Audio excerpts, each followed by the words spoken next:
Intriguant, j'adore. Salut Loïc. Ah, Ça veut dire bonjour. ah oui, quand je on croyais est que chic et c'était snob. Denver, le dernier dinosaure. Oh, ouais. Ah oui, c'est vrai, mais non. Alors, quoi de neuf dans les kiosques snob? Énorme événement fashion socio-culturel ce mois-ci dans les kiosques avec le Vogue anglais. Ah, c'est vrai que je Le ne Vogue lis anglais. pas le Vogue anglais. Donc ça Alors tombe bien. regardez. Alors, je vous l'ai montrez-nous, apporté. C'est alors, sur la carrément couverture. 9 mannequins, ça se déplie. Couverture historique. Attendez, hop, je vous montre. Attendez, hop. Vous entendez Voilà. le bruit parce qu'il nous déplie. Excusez-moi, je vous la déplie. 9 C'est mannequins. presque un triptyque. Alors ça rappelle la fameuse couverture du Vogue anglais aussi, avec Naomi, Linda, Christy, Tatiana et Cindy, qui avait été photographiée par Peter Lindbergh en janvier 90 Oui. pour inaugurer les années 90 justement. Et ça avait lancé les supermodèles et c'était les mannequins qui ensuite avaient chanté dans ça. Bah oui, c'est fameux. Le fameux clip de George Michael où les mannequins, les top modèles chantaient. Mais oui. Donc cette couverture-ci, Mais alors ce mois-ci, rappelle un peu ça. Donc si je vous suis bien, ça veut dire que les 9 mannequins qui sont sur la couverture du Vogue anglais sont les 9 prochains super top modèles. Bah en fait oui, il y a des chances. En tout cas, la couverture ne passe pas inaperçue et ces filles cumulent déjà pas mal de campagnes et de défilés majeurs. Mais surtout, elles ont toutes des histoires parfois dramatiques. Et tout affiche une volonté de faire, zéro potiche et zéro mannequin manipulé par ses agents et le système. Oui, mais comment que on nous sait vendons. que c'est pas des victimes justement du système de la mode? Alors c'est l'édito, hein. Elles ont toutes connu la misère, nous explique le Vogue anglais. D'accord. Alors, Premier il y a élément. des vraies misères, hein, pour le coup. Elles ont connu la pauvreté, les campements provisoires à cause d'ouragans, des camps de réfugiés, puisque 2 des mannequins de la couverture Soudanais. sont nés dans le même camp de réfugiés au Kenya, ça s'invente pas. Et pour les moins malheureuses, elles ont connu, ouvrez les guillemets, l'ennui des petites villes. Donc l'ennui des petites villes, ça équivaut à À une camp de situation réfugiés difficile. au Kenya. Oui, c'est Voilà. spécial. Alors, il me semble qu'il y a une jeune femme coréenne, une italienne, une anglaise, une américaine, une croate et qui d'autre? Alors, il y a aussi Paloma Elesser. Alors, elle est 26 ans. C'est elle qui est là, regardez. Tac. D'accord. C'est une mannequin de Los Angeles. Elle a un gabarit au double des autres mannequins. Et elle explique que sur les shootings, on lui pose presque systématiquement une veste sur les épaules. Parce que sinon, elles sont trop étroites pour elle. Parce que les trucs Ah, sont. mais ils sont jamais à la, Voilà, mais sont c'est jamais du à la taille taille. 32-34. Voilà. Et qu'est-ce qui se passe à l'intérieur du magazine? Elle a une veste posée sur les épaules. C'est pas Bah, vrai. oui.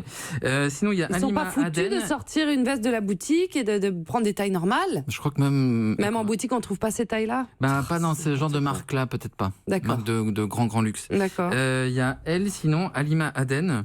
C'est la fameuse mannequin somalienne de 20 ans qui est voilée, qui est la première mannequin voilée à avoir défilé à Milan et New York sur des gros podiums, mais pas à Paris. À Paris, c'est encore tabou.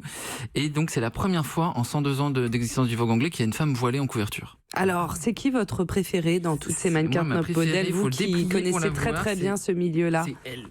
Alors, c'est Ah elle, oui, alors j'aime nous bien allons... elle. Pourquoi elle alors? Elle, donc elle s'appelle Radhika Nair. Et que je retrouve mon truc. Et elle a 26 ans, elle est indienne. C'est la première indienne révolution à avoir défilé pour des grosses marques. Elle a défilé pour Chanel et tout ça. On l'a vu chez Jacques Mus à Paris cette saison. Elle a fait des études de comptabilité, de finance et tout ça. C'est une idole, elle est hyper articulée, hyper intelligente, tout ça, elle est vraiment bien. Donc c'est Vogue anglais, mai 2018, tampon officiel de naissance de la mode politiquement correcte et diverse. Ah, La d'accord. mode qui veut faire oublier les scandales sexuels et les maltraitances de mannequins, contraintes à l'anorexie et tout ça. On se rachète une conscience, c'est officiel. Alors, Radhika Nair, c'est la jeune femme à suivre pour vous. Et en termes de Ouais. mode, comment est-ce qu'on peut décrypter alors cette couverture Bah alors, ça- historique? C'est assez marrant parce que les vêtements sont du pur luxe. Donc c'est crédité Céline, Dior, Prada, Ralph Lauren, Paco Rabanne, Pomellato, Hermès, Victoria Beckham, Chanel.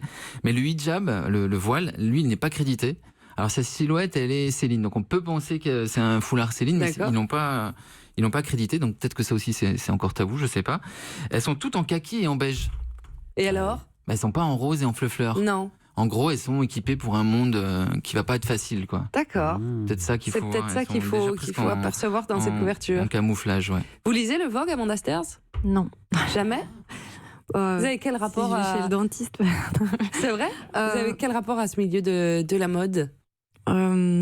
J'aime bien le beau comme toutes les femmes, mais je trouve que c'est souvent assez hypocrite. Et je trouve ça bien qu'il y ait des représentations d'autres modèles de femmes que celles qu'il y a d'habitude.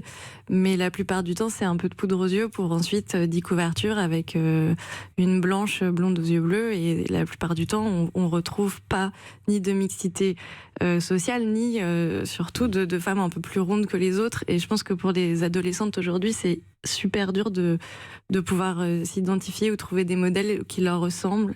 Et Pour le coup, le Vogue anglais a un rédac chef qui est noir et qui fait l'effort. Il y est depuis septembre dernier. Et si on fait le compte, il y a eu genre 2 blondes en couverture. Et sinon, c'est plutôt justement de la diversité.